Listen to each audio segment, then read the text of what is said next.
Aku tak lagi diam. Assalamualaikum warahmatullahi wabarakatuh. Apa kabar Bunda? Semoga Allah selalu memberikan kebahagiaan. Mas, aku minta uang ya. Aku mau beli susu jelita. Susunya sudah habis. Kasihan dia. Pinta Ningrum penuh harap. Karena saat ini hanya suaminya yang menjadi tumpuan. Uang lagi? Kamu itu boros banget sih. Aku kan sudah kasih kamu uang bulanan 600.000 kemarin. Masa udah habis? Ini baru tanggal berapa? Kamu itu memang gak becus mengatur uang jadi istri. Bisanya cuma minta uang dan minta uang terus. Kamu pikir aku ini bank yang uangnya banyak? Bentak Yogi. Pria itu bukannya memberi uang, dia malah memaki istrinya. Mas, ini sudah tanggal 20. Uang yang kamu kasih sebenarnya gak cukup untuk 1 bulan, Mas. Dan sekarang aku minta uang untuk anak kita beli susu. Kamu malah marahin aku, ngatain aku boros. Kamu pikir uang 600.000 itu sampai mana, Mas, di zaman sekarang? Ningrum untuk pertama kalinya menjawab bentakan Yogi. Oh, kamu sudah berani menjawab ya sekarang? Sudah hebat kamu, kata Yogi. Tangannya berkacak pinggang, matanya melotot, seolah menantang Ningrum. Terserah, kamu mau ngomong apa? Yang jelas, aku butuh uang untuk beli susu anak kita. 50.000 saja. Ningrum masih tetap kekeh agar suaminya mau memberi uang. Enggak, aku nggak akan kasih kamu uang sepeser pun. Karena jatah kamu sudah aku kasih kemarin semuanya. Nggak ada lagi jatah tambahan. Bentak Yogi, nada bicaranya masih tinggi. Bahkan, wajahnya menunjuk kilat marah yang begitu hebat. Ia segera pergi dari hadapan Ningrum. Tak tahan lagi melihat wajah istrinya yang sangat memelas. Ia ke dapur untuk meneguk segelas air putih. Dan saat ia meletakkan gelas itu di meja, dia melihat bahwa kotak susu anaknya sudah kosong. Ia mengguncang kotak itu beberapa kali untuk memastikan benarkah susu anaknya sudah habis. Dan memang benar, susu bubuk tak ada lagi yang tersisa. Ya, bahkan tak ada sedikit pun yang tersisa di bungkusnya. Dasar, istri tak becus. Susu sebanyak ini cepat sekali habisnya. Kan dia bisa buat susunya sedikit ditambahi gula. Memang bodoh. Tetap saja, Yogi menyalahkan Ningrum. Dia lebih memilih memberi gula yang banyak pada anaknya daripada memberikan susu yang berkualitas. Yogi menatap Ningrum dengan tatapan tajamnya. Perempuan itu sedang duduk di sofa yang sudah lusuh, berusaha menenangkan putrinya yang pasti merasa lapar, sebab sedari tadi belum bisa diberi susu. Ya, akhir-akhir ini, Jelita sering tidak enak badan. Dia tidak mau makan selain susu. Itu makanya, bayi berumur 1 tahun itu selalu rewel. Dan susu yang harusnya cukup untuk 1 bulan, kini tak cukup lagi. Bukannya takut dengan tatapan tajam dari suaminya, Ningrum memilih santai. Dia tetap fokus menenangkan Jelita. Melihat istrinya yang lebih berani, Yogi sangat terkejut. Ia memilih untuk keluar rumah. Ya, akhirnya Yogi mengalah. Dia ke warung untuk membeli susu untuk anaknya. Tapi bukan kotak besar yang dia beli, hanya kotak yang berukuran 150 gram. Tentu saja, itu akan cepat habis. Dia melemparkan susu itu ke arah Ningrum. Tanpa berkata sepatah kata pun, Yogi masuk ke dalam kamarnya, merebahkan tubuh lalu bermain ponsel. Meskipun Ningrum sangat sakit hati, tapi dia senang. Karena setidaknya Yogi masih peduli dengan anaknya. Ningrum buru-buru membuatkan susu untuk Jelita. Bayi itu barulah mau tenang dan tidak menangis lagi. Maafkan ibu ya nak. Tapi ibu janji, setelah ini, kamu gak akan pernah menderita. Apapun yang kamu mau, akan ibu wujudkan. Batin Ningrum. Ya, hati ibu mana yang tak sakit? Urusan susu anaknya saja, dia harus mengemis, bahkan dibentak dan dihina. Setelah Jelita tertidur, Ningrum kembali fokus dengan ponselnya. Sudah seminggu ini dia bekerja sebagai admin di salah satu toko online. Dia bertugas membalasi setiap pesan pelanggan yang menanyakan tentang produk satu persatu. Pesan dari pelanggan dia balas dengan ramah dan penjelasan yang mudah dipahami. Ningrum sangat menikmati pekerjaannya ini. Selain bisa dikerjakan dari rumah, waktunya juga fleksibel. Jadi, dia tetap bisa fokus mengurus anaknya. Ningrum tak sabar lagi. Karena memang gaji yang akan dia terima adalah per minggu. Kata bosnya, gajinya akan naik seiring berjalannya waktu. Jika di awal, Ningrum akan diberi gaji 300.000 per minggu, yang akan langsung ditransfer ke rekeningnya.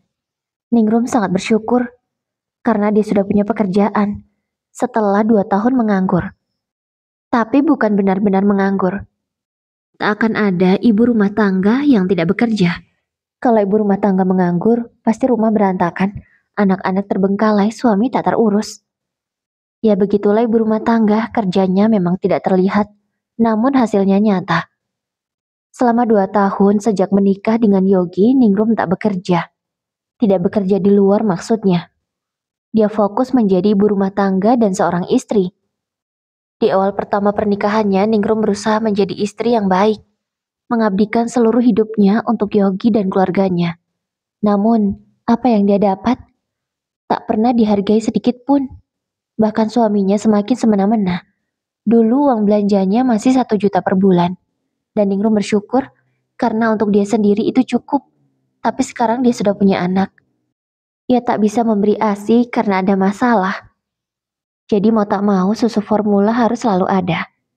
Namun untuk anaknya Yogi selalu perhitungan. Terlebih lagi untuk Ningrum. Bahkan dia suka bertanya pada Ningrum, sudah makan atau belum? Bukan karena perhatian. Tapi kalau sampai tahu Ningrum makan lebih dari 2 kali sehari, Yogi akan marah besar. Bagi Yogi, kalau Ningrum makan 3 kali sehari itu akan sangat boros. Dia takut kalau nanti pengeluarannya akan semakin membengkak. Ya pasalnya bukan hanya kehidupan Ningrum dan anaknya yang dia tanggung. Yogi juga harus membiayai ibunya, kakaknya, dan 2 keponakannya. Tidak, kakaknya bukan seorang janda. Dia masih punya suami. Tapi suaminya tidak bertanggung jawab. Namun, perempuan itu tetap mau menerima suaminya jika pulang. Ya, pria itu jarang pulang. Bukan bekerja, tapi melala entah kemana. Dan pulang-pulang meminta haknya sebagai suami. Ya, dengan bodohnya perempuan itu masih mau menerima. Dia lebih takut kehilangan suami daripada rusaknya masa depan anak-anak karena punya ayah yang tidak bertanggung jawab. Karena hal itu mau tidak mau, Yogi juga yang harus menanggung kehidupan mereka. Gaji Yogi sebagai karyawan adalah 6 juta per bulan. 600.000 dia berikan untuk Ningrum, 2 juta untuk ibunya, dan 1.500.000 untuk kakaknya. Sementara sisanya dia pegang sendiri. Dari sini kalian sudah paham kan? Siapa yang paling menguasai uang Yogi? Pagi itu, hati Ningrum berbunga-bunga. Sebab notifikasi uang masuk sudah dia terima. Dia segera mengecek saldo rekeningnya. Sudah bertambah 300.000. Ya, tidak bohong. Meskipun tidak bertemu secara langsung dengan bosnya, tapi gaji yang dia terima sangatlah nyata. Ningrum sangat bahagia. Dengan uang ini dia bisa memberikan kehidupan yang lebih baik untuk anaknya. Dia tak perlu mengemis pada suaminya jika hanya kehabisan susu. Kamu kenapa sih main HP terus? Kerjamu itu enak sekali ya. Di rumah makan, tidur, main HP. Gak berguna banget jadi istri. Bentak Yogi.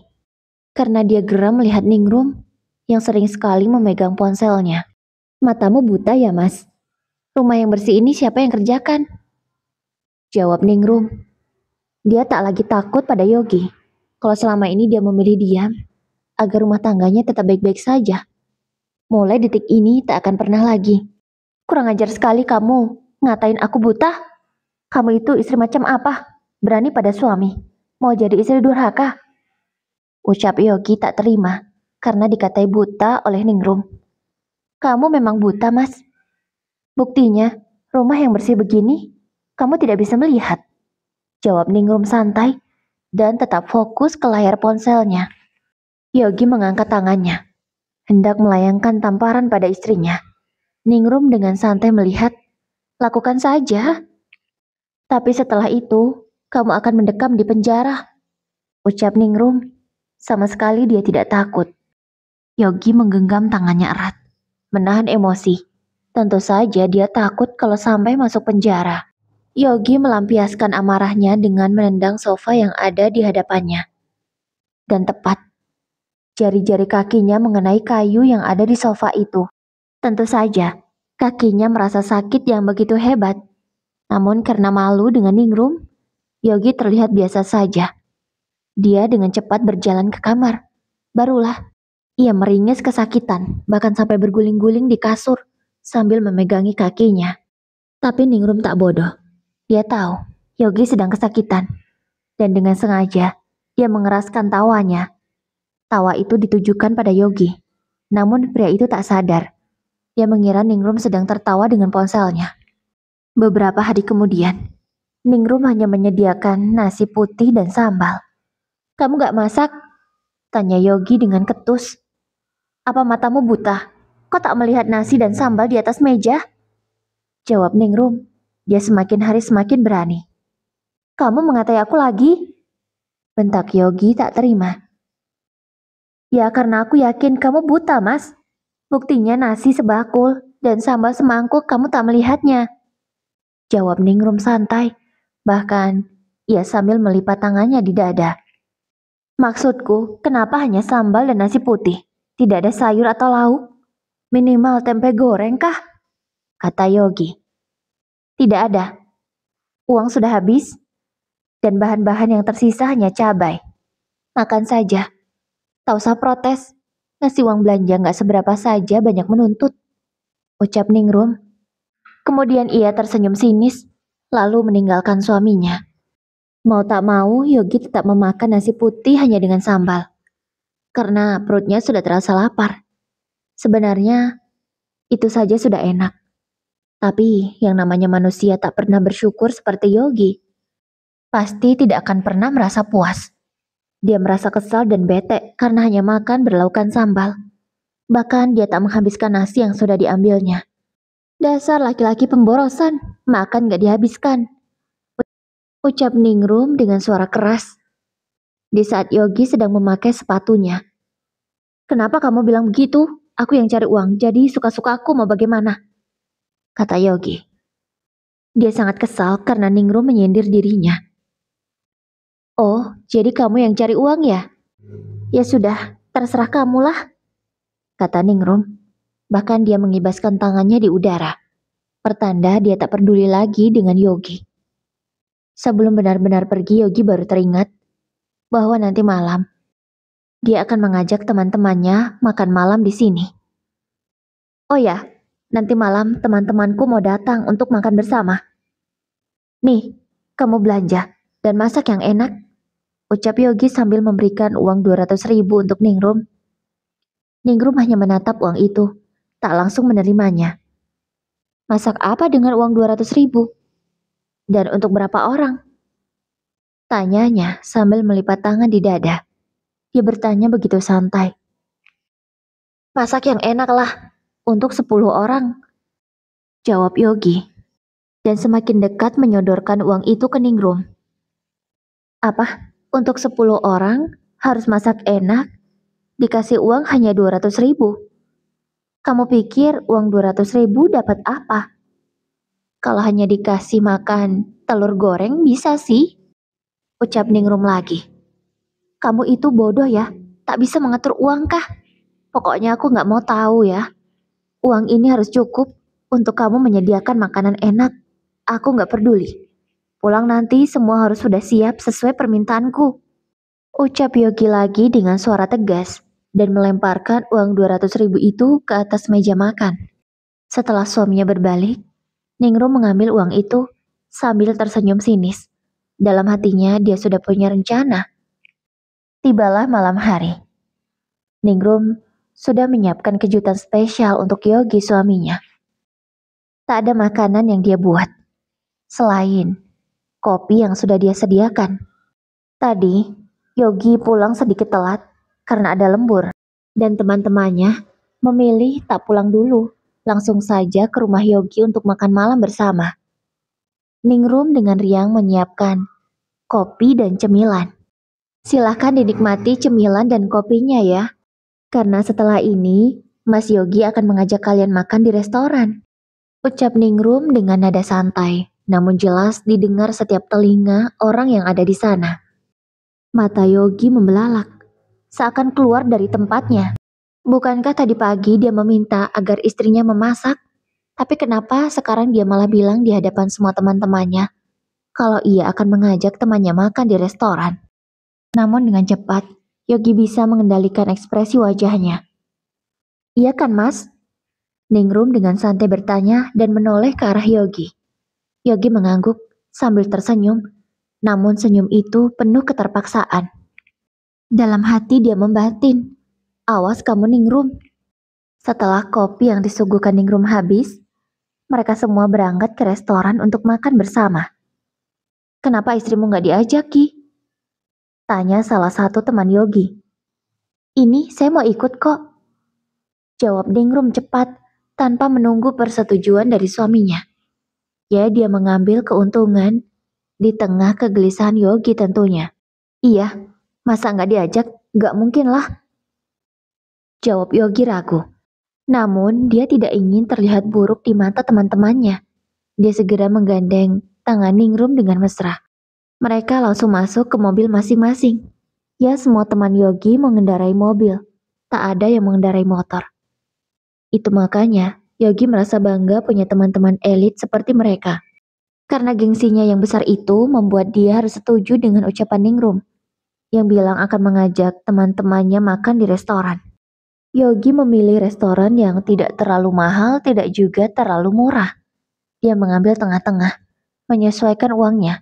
Walau sebenarnya, dalam hatinya sangat takut kalau sampai uangnya kurang, mau ditaruh di mana wajahnya. Dengan santai, Ningrum memesan beberapa makanan yang dia inginkan. Dan lebih gilanya dia memesan makanan yang paling mahal di restoran itu. Yogi tak berani menegurnya. Tentu saja nama baik lebih penting daripada isi dompetnya saat ini. Dan teman-teman Yogi juga memesan dengan santai apapun yang mereka mau, tanpa melihat harga, tanpa memikirkan bagaimana Yogi bisa membayar atau tidak nantinya. Setelah 2 jam di restoran itu, akhirnya mereka selesai makan. Selesai juga bercengkrama dan bercanda. Waktu juga sudah malam, mereka akan segera pulang ke rumah masing-masing. Kini hanya tinggallah Yogi dan istrinya. Ini bilnya, Pak. Ucap pelayan restoran itu, menyerahkan buku tagihan ke Yogi. Totalnya hampir 2 juta. Malam ini, Yogi merogoh kantongnya sangat dalam. Tapi dia beruntung, uangnya cukup. Kalau sampai tidak, dia pasti akan sangat malu di hadapan umum. Sepanjang jalan, dia sudah mengomel ke Ningrum. Kamu kenapa begini sih? Kamu sudah membuatku rugi besar. Seharusnya kamu bisa menjamu teman-temanku dengan masakanmu saja di rumah. Tidak harus mengajaknya makan di restoran mahal. Lihat, aku kehilangan uang 2 juta malam ini. Bentak Yogi. Loh, kenapa harus marah? Seharusnya kamu berterima kasih sama aku, Mas. Karena aku sudah menyelamatkan nama baikmu. Andai aku menuruti ucapanmu untuk memasak saja, pasti kamu akan malu. Karena yang bisa aku hidangkan hanya tahu, tempe, dan sambal saja dengan uang 200.000 yang kamu kasih. Paling tambahannya sama lalapan, timun, dan selada. Apa kamu gak malu sama teman-temanmu? Kalau aku jadi kamu, pasti malu banget lah. Masa teman-teman Eli disuguhkan makanan sederhana? Ucap Ningrum. Ya, apa yang dikatakan Ningrum ada benarnya menurut Yogi. Tapi tetap saja, dia lebih sayang dengan uang 2 jutanya kan? Yogi tak bisa menjawab ucapan istrinya. Dia hanya bisa memukul setir mobilnya dengan keras. Namun sedetik kemudian, dia mengeluh setir mobilnya yang barusan dipukul. Dia takut kalau sampai setir mobilnya rusak. Untuk sejenak, suasana hening. Dan Yogi baru teringat kalau tadi Ningrum memesan makanan yang cukup mahal. Kamu pasti cari kesempatan ya? Kamu pesan makanan yang mahal tadi, ucap Yogi. Ya, kapan lagi mas, mumpung makan di restoran mahal.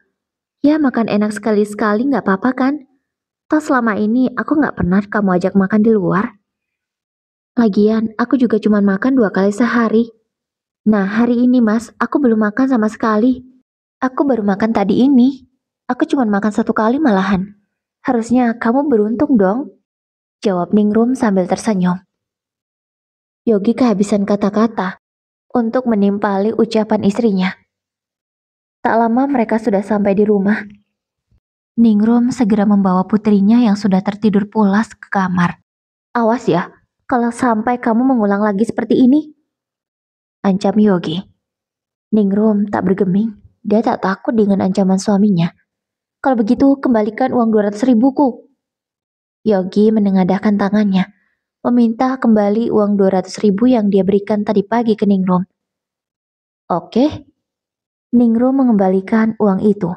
Namun bukan 200 ribu, melainkan hanya 70 ribu. Kenapa cuma 70 ribu? Kan aku kasih kamu 200 ribu. Kemana sisanya? Tanya Yogi emosi. Jadi kamu mau 130-nya kembali? Kamu suruh saja teman-temanmu memuntahkan kopi dan cemilan yang dimakan tadi. Jawab Ningrum. Lalu dia melengos meninggalkan suaminya. Ya memang, tadi suguhan yang disajikan Ningrum memang cukup layak lah bagi teman-teman elitnya. Dan tak mungkin Yogi meminta uang itu kembali. Karena uangnya sudah ada di dalam perut. Yogi mengacak rambutnya kasar. Tak hanya 2 juta yang hilang, tapi 200 ribunya juga. Hanya tersisa 70 ribu saja. Istri sialan, umpat Yogi dalam hatinya. Malam ini saking marahnya pada Ningrum, dia tak mau tidur sekasur dengan istrinya itu. Dia memilih tidur di kamar tamu. Besoknya, seperti biasa, Ningrum bangun lebih awal dari seluruh penghuni rumah. Dan pagi seperti ini adalah kesempatan yang bagus untuknya bisa beberes rumah. Karena Jelita masih tertidur pulas. Tadi malam, Ningrum sama sekali tidak mencari keberadaan suaminya. Dia sudah paham, kalau sedang kesal pada dirinya, Yogi tidak mau tidur seranjang. Pagi ini Ningrum menyiapkan sarapan nasi goreng dengan topping telur ceplok. Setelah siap dengan pakaian kerjanya, Yogi sarapan. Tak ada protes yang dilayangkan dari mulutnya. Ya biasanya apapun yang dihidangkan oleh Ningrum, selalu saja ada kurangnya dan salahnya. Tapi kali ini dia hanya diam, memakan nasi goreng itu sampai habis. Setelah Yogi berangkat kerja, tiba-tiba Ningrum kedatangan tamu yang tak pernah diharapkan kehadirannya. Ningrum, buka pintunya! Teriak ibu mertua dari luar, menggedor pintu rumah itu dengan sangat kuat. Ada apa sih, Bu? Bisa kan bertamu yang sopan? Ibu sudah tua. Masa tata krama bertamu saja tidak tahu? Ucap Ningrum setelah ia bertatap muka dengan mertuanya. Bertamu sopan itu kalau ke rumah orang kaya. Kalau bertamu ke menantu miskin sepertimu nggak perlu. Malahan, saya bisa saja masuk secara langsung. Nggak perlu mengetuk pintu begini. Jawab ibu mertuanya itu. Dia terlihat marah. Tak suka ditegur. Apalagi dihina. Dikatai tak tahu ada bertamu. Bu, ternyata anak TK lebih pintar daripada ibu ya. Ucap Ningrum lagi, masih merendahkan ibu mertuanya. Ya, dia kan sudah berjanji pada dirinya sendiri. Tak akan lagi patuh ataupun tunduk pada suami dan keluarganya. Jadi sekalipun ibu mertuanya akan dilawannya mulai sekarang. Ningrum kamu ya? Wanita parubaya itu mengangkat tangannya, hendak melayangkan tamparan ke menantunya. Silakan saja, tapi setelah ini ibu langsung pindah rumah ya. Seragam coklat menjaga 24 jam nonstop. Wah keren juga ya Bu kalau ibu punya rumah yang dijaga oleh seragam coklat. Pasti keren banget. Ningrum semakin sengaja menyodorkan pipinya pada mertuanya itu. Seketika, nyali Bu Ratih menciut. Ia menurunkan tangannya. Ia memilih meremas dasternya sendiri. Ningrum tersenyum puas karena melihat mertuanya menerima kekalahan. Ibu mau apa kesini? Tanya Ningrum dengan nada yang masih tidak ramah. Aku mau minta uang anakku. Kamu enak ya, tidak melahirkannya, tidak membesarkannya, tapi semua uang Yogi kamu yang menikmati. Sekarang, aku mau ambil hakku sebagai seorang ibu. Ucap Bu Ratih merasa menang. Ya, dia merasa berkuasa terhadap Yogi. Apa aku nggak salah dengar? Ucap Ningrum sambil memegang telinganya. Aku yakin ibu tahu kok berapa uang belanja yang dikasih Mas Yogi selama ini ke aku. Dan aku juga tahu berapa uang yang dikasih Mas Yogi ke ibu. Ibu kayaknya nggak pantas deh ngomong aku yang menikmati uang Mas Yogi. Dan kalau mau adu pengorbanan, aku memang bukan siapa-siapa Mas Yogi. Aku hanya seorang perempuan yang dinikahinya. Lalu aku harus berkorban mengandung anaknya, melahirkan anaknya, merawat anaknya sampai sekarang. Dan apa yang kudapat hanya nafkah 600.000 per bulan. Dan ketika aku minta uang lagi, aku dimaki. Sekarang aku tanya sama ibu, siapa yang lebih berkorban di sini? Aku bukan siapa-siapanya Mas Yogi. Kalau ibu, jelas. Ibunya Mas Yogi. Karena ibu yang menginginkan kelahiran Mas Yogi. Sementara aku, ibu tahu kan bagaimana aku dan Mas Yogi bisa menikah? Ya, Ningrum terjebak perjodohan keluarga. Almarhum ayah Yogi dulu pernah berjanji pada almarhum ayah Ningrum, jika kelak anak-anak mereka sudah dewasa, maka akan dijodohkan. Dan mau tidak mau Ningrum harus menuruti wasiat dari ayahnya. Bu Rati terdiam, seolah tidak bisa menjawab ucapan Ningrum. Namun, bukan Bu Rati namanya kalau mengalah begitu saja. Alah, tidak usah sok adu pengorbanan. Kamu itu cuma numpang dan menyusahkan hidup anakku. Jangan sok-sokan. Kalau bukan karena anakku yang berbelas kasihan padamu, memberimu tempat tinggal, kamu tak mungkin masih hidup sampai sekarang. Kamu yatim piatu, tak punya siapa-siapa. Kalau bukan karena suamiku dan anakku, mungkin kamu sudah jadi gelandangan di jalanan. Kata Bu Ratih dengan sombongnya. Oh ya? Apa ibu bilang tadi? Aku numpang? Oh, kayaknya ibu sudah mulai pikun deh. Makanya bu, jangan suka tidur sore-sore. Jadi pikun kan? Aku khawatir. Setahun atau 2 tahun lagi, ibu mengalami demensia. Ih, nanti ibu kembali kayak anak kecil lagi. Ngeri tahu. Cuma nyusahin anak-anak. Iya kalau anak-anaknya mau ngurusin. Kalau ibu dibuang ke jalanan, atau diserahkan ke panti jompo gimana? Ningrum mengatakannya sambil bergidik ngeri. Dia tak bisa membayangkan kalau sampai itu benar terjadi. Apa maksudmu bicara begitu? Kamu nyumpahin aku demensia? Ucap Ratih tidak terima. Aku bukan nyumpahin. Aku cuma ngingetin. Lagian, sekarang ibu memang sudah mulai pikun. Apa ibu lupa? Kalau tanah dan rumah ini sudah atas nama aku, Bu. Sertifikatnya. Bapak sendiri loh yang ngasih. Ya memang, Pak Handoyo, ayah Yogi, menyerahkan tanah beserta rumah kepada Ningrum sebagai hadiah pernikahan mereka. Dan memang, sertifikatnya juga sudah atas nama Ningrum. Bu Ratih terdiam. Lagi-lagi dia disekakmat oleh Ningrum. Tuh, nggak bisa jawab kan? Sekarang aku tanya deh, siapa yang numpang di sini? Aku atau Mas Yogi? Ningrum mengatakannya dengan nada menantang, membuat Bu Ratih sangat marah, namun tidak berkutik. Sudahlah, ibu kesini karena ibu mau minta uang. Mana uangnya? Cepat, jangan banyak bicara lagi. Bu Ratih segera menengadahkan tangannya, berharap agar menantunya itu segera memberi uang. Ibu apa lupa? Aduh, ibu benar-benar sudah terkena demensia sepertinya. Kan aku sudah bilang, Mas Yogi hanya kasih aku uang 600.000 per bulan. Aku mau kasih apa lagi ke ibu? Uangnya sudah habis, bahkan kurang untuk kebutuhan kami di sini. Kata Ningrum. Allah, tidak usah berpura-pura. 2 hari kemarin kulihat, kamu habis belanja tuh. Habis beli banyak. Masa kamu gak punya uang? Kamu pasti bohong kan? Pasti kamu gak mau kasih uang Yogi ke ibu. Tuduh Bu Ratih.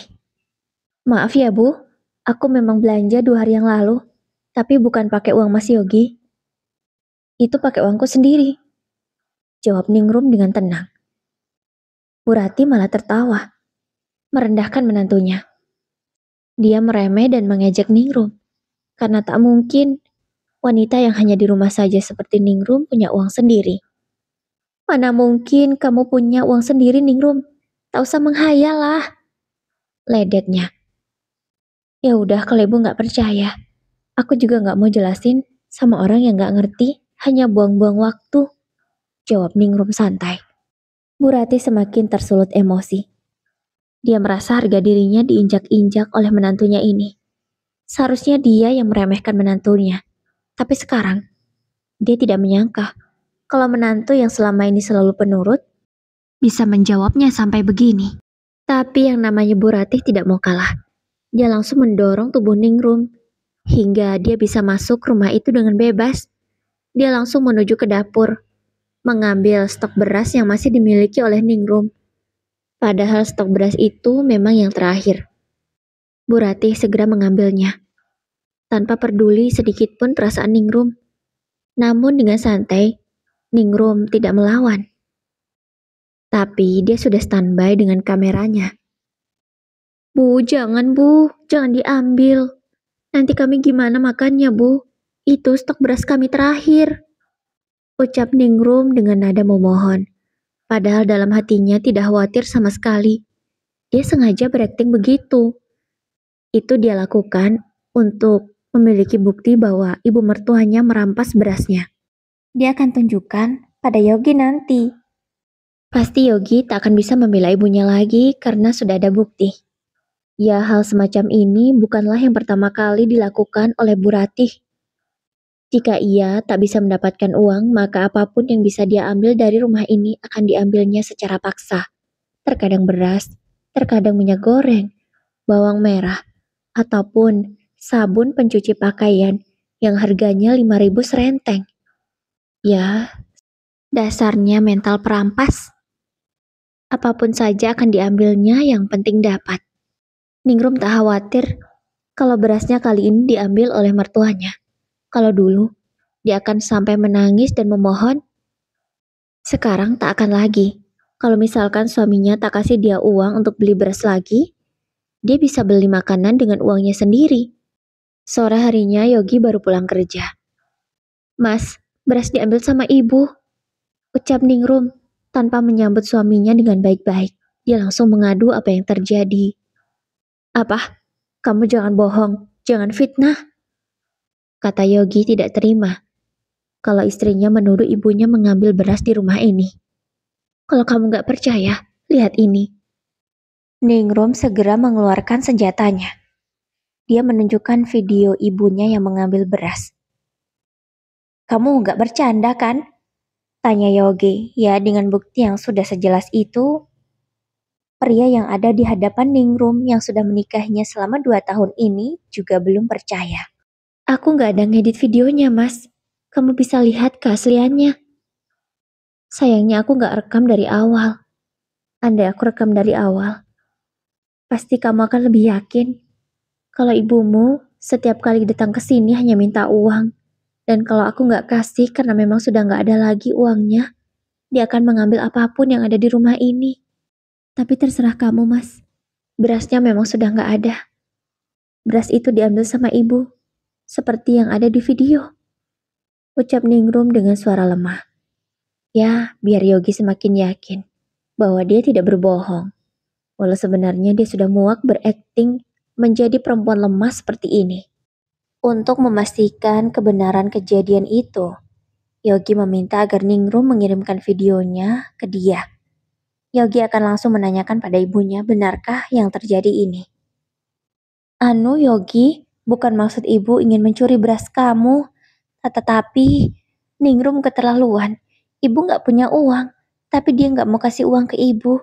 Padahal uang kamu ada sama dia semua kan? Ucap Bu Ratih. Tentu saja dia berusaha membela diri. Ratih cuman aku kasih 600.000 per bulan, Bu. Sedangkan ibu, aku kasih 2 juta. Sekarang logikanya, ibu yang aku kasih 2 juta saja sudah habis sebelum tanggal gajian. Apalagi Ningrum, Bu, ucap Yogi. Ya, dia memang tidak begitu peduli dengan Ningrum. Tapi urusan uang, dia sangat peduli. Jadi kamu marahin ibu? Kamu gak percaya sama ibu? Seperti biasa, Bu Reti berakting menangis supaya Yogi kasihan dan meminta maaf. Maaf Bu, kali ini aku lebih percaya sama Ningrum, ucap Yogi. Tentu hal itu membuat Bu Rati semakin marah pada Yogi. Bahkan dia langsung masuk ke kamar dan tidak mau bertemu dengan anaknya. Ia persis seperti anak kecil yang ngambek ketika keinginannya tidak dituruti. Benarlah kata Ningrum, sepertinya sebentar lagi Bu Rati akan mengalami demensia. Karena kelakuannya sudah seperti anak kecil. Sepulangnya, Yogi dari rumah ibunya tak lupa dia membeli beras seberat 5 kilogram. Dia memberikan beras itu kepada Ningrum. Cuman beras aja yang kamu beli. Bawang, minyak goreng juga diambil sama ibumu. Kata Ningrum mengadu. Ya sudahlah, masak aja apa yang ada. Uangku juga udah menipis. Jawab Yogi pasrah. Akhirnya Ningrum tak banyak bicara. Mulai hari itu karena memang hanya ada beras, dia memasak nasi yang diberi garam. Tak ada lagi lauk ataupun sambal. Ya, cabai sudah habis. Dia tak mau menggunakan uangnya untuk beli. Dia akan makan yang enak jika suaminya tak ada di rumah. Kamu keterlaluan banget sih. Masa sarapanku cuma nasi yang pakai garam? Ucap Yogi. Dia sangat marah. Tapi keadaannya memang seperti itu adanya. Ya mau gimana lagi? Gak ada apapun selain nasi dan garam. Udahlah disyukurin aja. Kalau gak mau ya kamu beli makanan sendiri di luar. Ucap Ningrum. Yogi tak berkutik. Ya apa yang dikatakan Ningrum itu benar. Dia terpaksa memakan nasi itu dengan lahap. Karena uangnya sudah sangat menipis. Ditambah dia harus tetap mengisi bensin kan agar mobilnya tetap menyala. Dengan berat, Yogi menjalani hari-harinya di kantor. Makanan yang tidak bergizi membuatnya tidak fokus bekerja. Kalau biasanya Ningrum akan membawakan bekal, kali ini dia menolak. Dia malu kalau sampai temannya melihat isi kotak bekalnya yang hanya nasi putih dan garam. Ya kalau biasanya ketika temannya bertanya, kok bekalmu hanya sayur kangkung dan tempe goreng? Yogi bisa menjawab, aku lagi pingin banget makanan kayak gini. Jawabnya. Ya seolah dia sudah lama tidak makan makanan seperti itu. Padahal menu kangkung dan tempe adalah menu yang hampir setiap hari dimasak oleh Ningrum. Ya lagi-lagi gengsi dibesarkan oleh Yogi. Baginya gengsi lebih penting daripada dirinya sendiri. Waktu terus berlalu. Pekerjaan Ningrum semakin baik. Gajinya juga sudah naik. Yang tadinya 300.000, kini sudah menjadi 500.000 per minggu. Dan akan terus naik jika pelayanan yang dia berikan semakin baik kepada customer. Ningrum semakin tak peduli dengan keadaan rumah tangganya. Dia mementingkan dirinya dan juga mencari uang serta putri cantiknya Jelita. Tiba-tiba boleh tiba-tiba. Semua orang yang ada di kantor tempat Yogi bekerja, pagi itu menatapnya dengan tatapan yang sangat berbeda. Tatapan itu tak ramah. Seolah tatapan yang menghakimi dan marah padanya. Kenapa ini? Tanya Yogi yang tak mengerti. Hingga akhirnya dia dipanggil ke ruang manajernya. Yogi, saya sudah tahu kamu yang menggelapkan uang perusahaan sampai 25 juta kan? Tanya manajer Yogi dengan suara tegasnya. Itu membuat tangan Yogi bergetar cukup hebat. Jantungnya berdegup sangat kencang. Ketakutan sudah pasti, karena memang dia melakukan kesalahan. Manajer sudah memeriksa semua laporan keuangan. Dan terdapat laporan yang janggal. Setelah diselidiki ternyata memang benar. Yogi yang melakukan korupsi dana itu. Kamu masih mau kerja di sini nggak? Tanya manajer itu dengan mata yang melotot ke Yogi. Yogi semakin ketakutan. Tapi dia hanya bisa mengangguk pelan, karena memang perusahaan ini sangat dia butuhkan. Kalau kamu masih mau bekerja di sini, segera ganti uang itu secepatnya. Saya beri waktu 1 minggu. Kalau tidak, silahkan. Kamu pergi dari sini. Sebenarnya, Pak Anton, manajer Yogi, tidak benar-benar memberi kesempatan pada Yogi. Dia sengaja memberi waktu 1 minggu untuk Yogi melunasi hutang-hutangnya. Karena dia tak mau ambil resiko.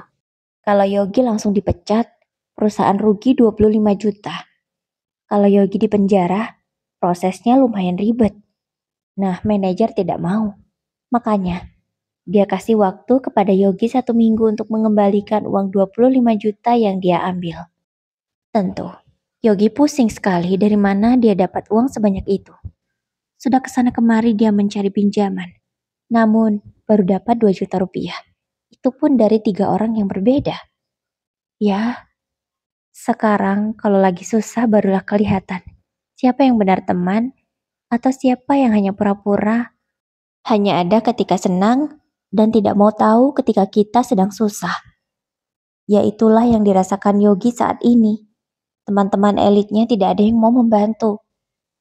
Ya, teman yang meminjamkannya uang adalah temannya yang biasa. Yang gajinya sama seperti Yogi. Ya, masih untung mereka baik mau meminjamkan pada Yogi. Hari-hari Yogi sangat gelisah. Dia belum bisa menemukan solusi yang terbaik.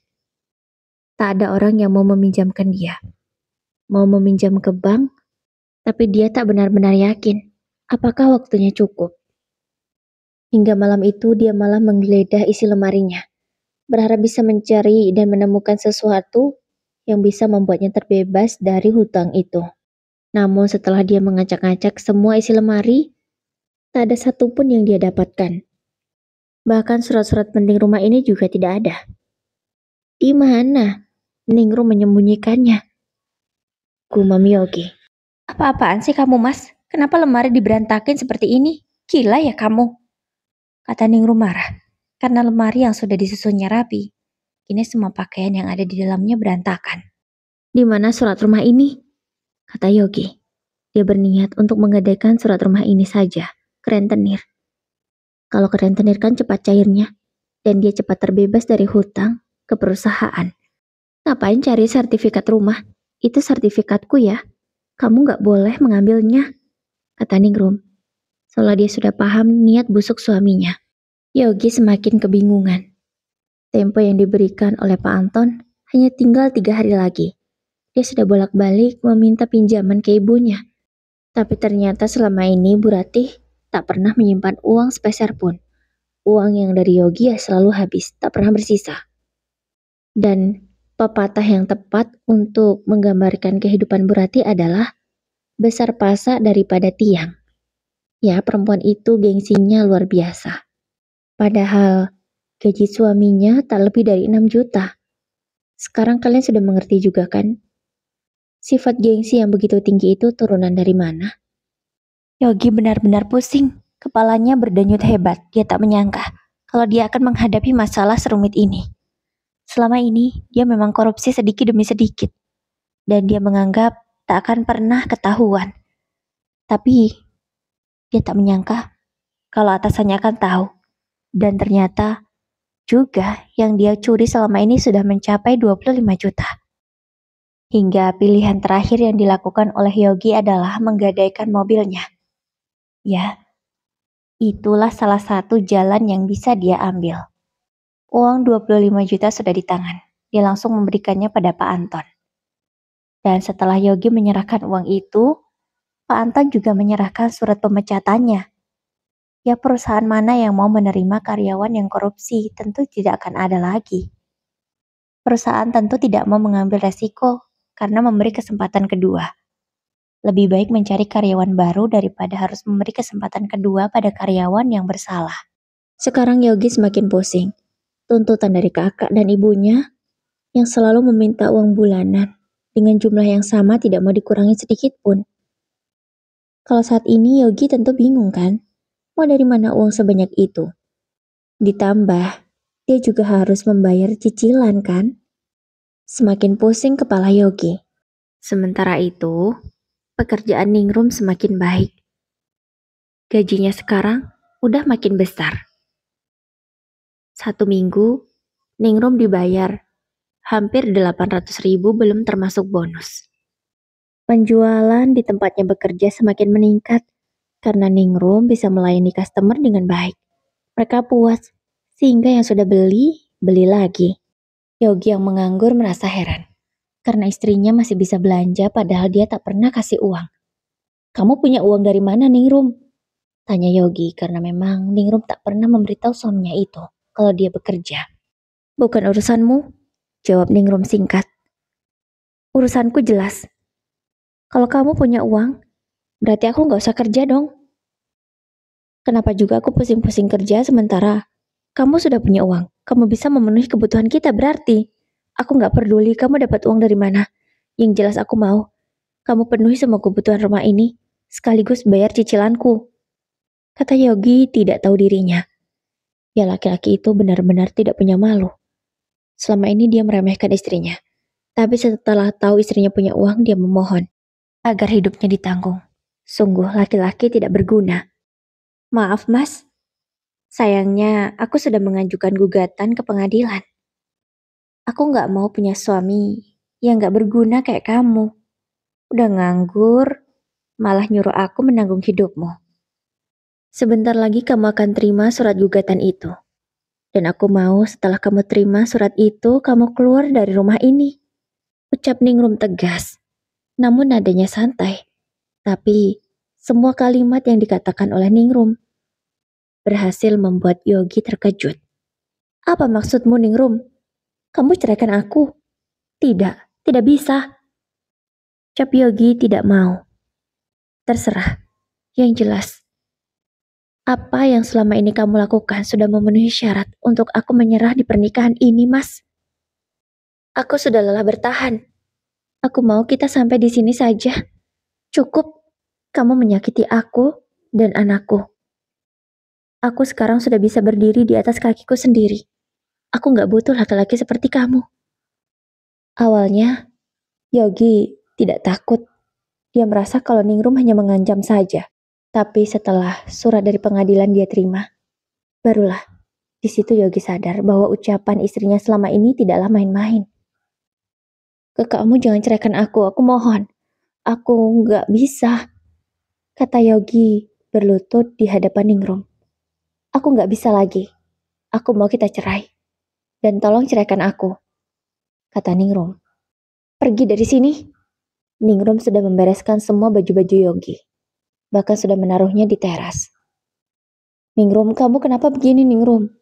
Kamu tidak mencintai aku kah? Yogi masih terus memohon. Bertanya pada Ningrum, apakah dia tidak mencintainya?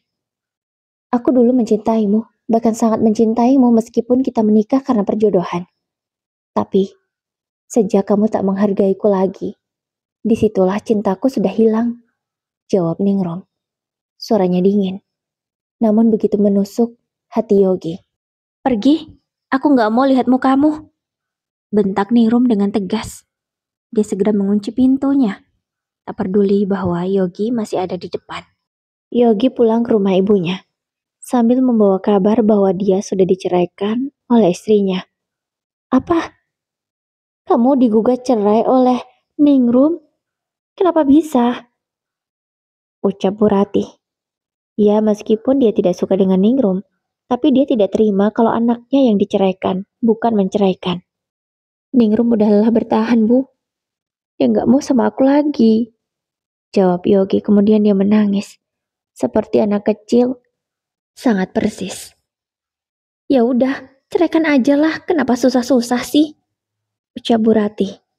Tetapi Bu, saat ini Ningrum sudah punya penghasilan, sementara aku menganggur. Dia yang bisa menjadi penolong kita, Bu, ucap Yogi. Apa? Istrimu punya penghasilan? Dari mana? Dia selalu di rumah, gak kemana-mana, ucap Burati. Tentu orang tua seperti dia tak akan mengerti bahwa sekarang ada pekerjaan yang bisa dikerjakan hanya dari rumah. Aku juga belum tahu, Bu, dia kerja apa. Tapi yang jelas dia punya penghasilan, Bu. Meskipun aku belum tahu penghasilannya berapa, tapi seenggaknya Kalau aku masih sama Ningrum, kehidupan kita terjamin. Kita masih bisa makan tiap hari. Ucap Yogi lagi. Bu Rati paham. Dan ia mengajak Yogi untuk ke rumah istrinya. Ningrum, ibu mohon, jangan cerai sama Yogi. Kamu gak kasihan apa sama Jelita? Jelita masih kecil, masih butuh ayahnya. Kata Bu Rati sok bijak. Padahal niatnya bukan benar-benar tulus agar anak dan menantunya tidak bercerai. Melainkan, saat ini dia bisa memanfaatkan Ningrum sebagai sumber keuangannya. Kenapa kalian memohon sampai seperti ini? Kenapa baru sekarang? Kenapa tidak dari dulu? Tapi percuma, kalian mau memohon sampai mencium kakiku pun, aku tak akan merubah keputusanku. Aku akan tetap menggugat Mas Yogi. Dan ibu, aku gak peduli, Bu. Lagi pula, selama ini, Jelita punya ayah tapi kayak gak punya ayah. Dia tidak diberi nafkah yang layak. Bahkan, ketika susunya habis saja aku harus memohon. Dan dihina dulu oleh ayahnya. Apa selama ini Mas Yogi pernah menggendong Jelita kalau dia menangis? Gak pernah. Bahkan kalau Jelita rewel karena dia tak enak badan, Mas Yogi marah-marah. Katanya berisik mengganggu istirahatnya. Ayah macam apa dia? Lebih baik ku hilangkan saja ayah dari hidup Jelita. Biar aku yang mengurusnya sendiri. Aku mampu. Jawab Ningrum dengan tegas.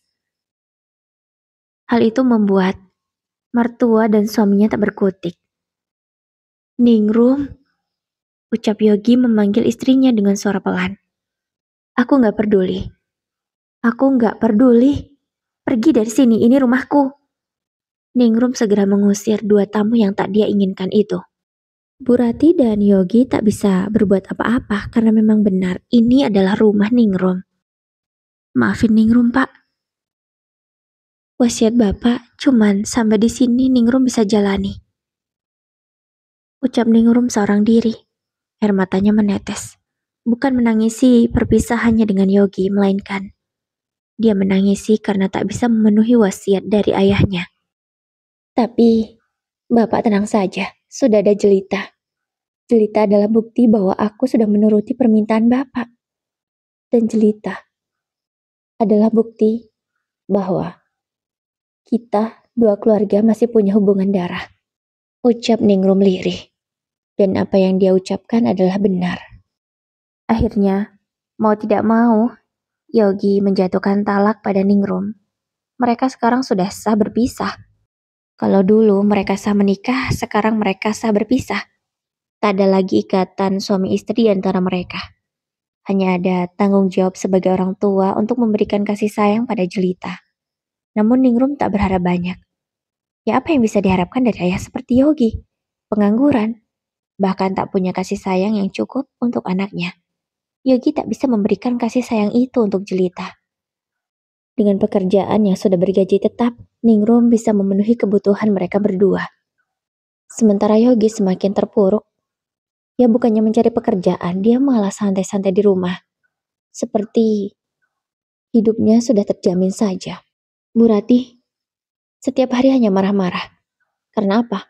Perhiasan yang selama ini dia simpan sudah habis terjual untuk kebutuhan dan membayar angsuran Yogi.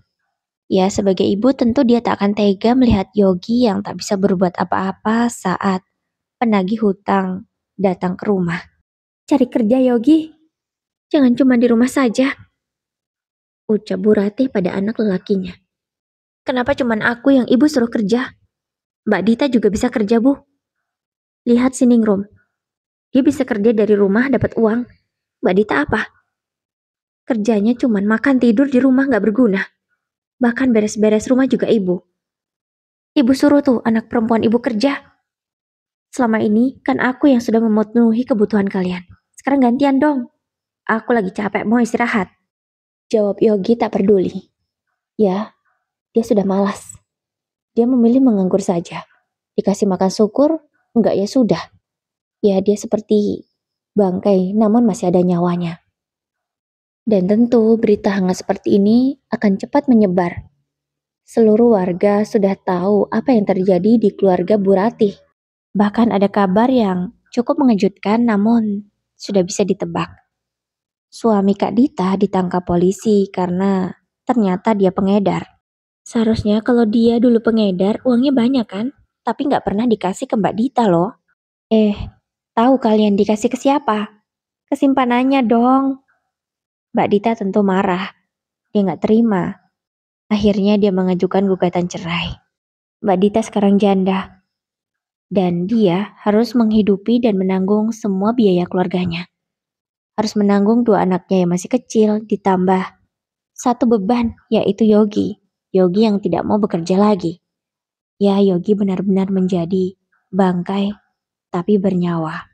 Tak berguna, namun masih hidup. Yogi menjadi manusia yang tak peduli dengan dunia sekitar.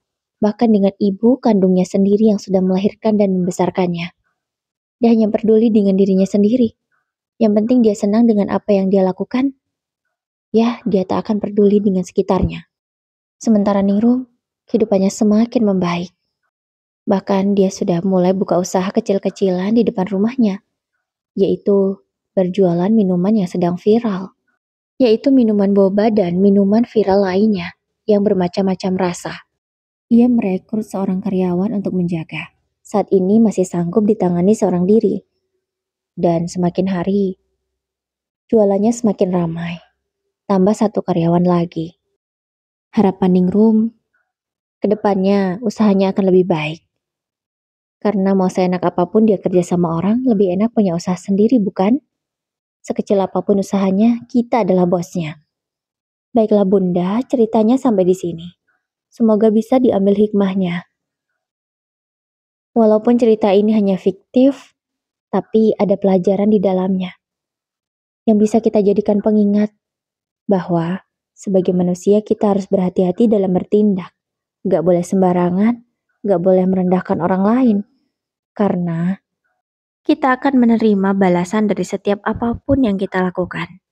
Tetaplah berbuat baik dan jangan lupa bahagia Bunda. Wassalamualaikum warahmatullahi wabarakatuh.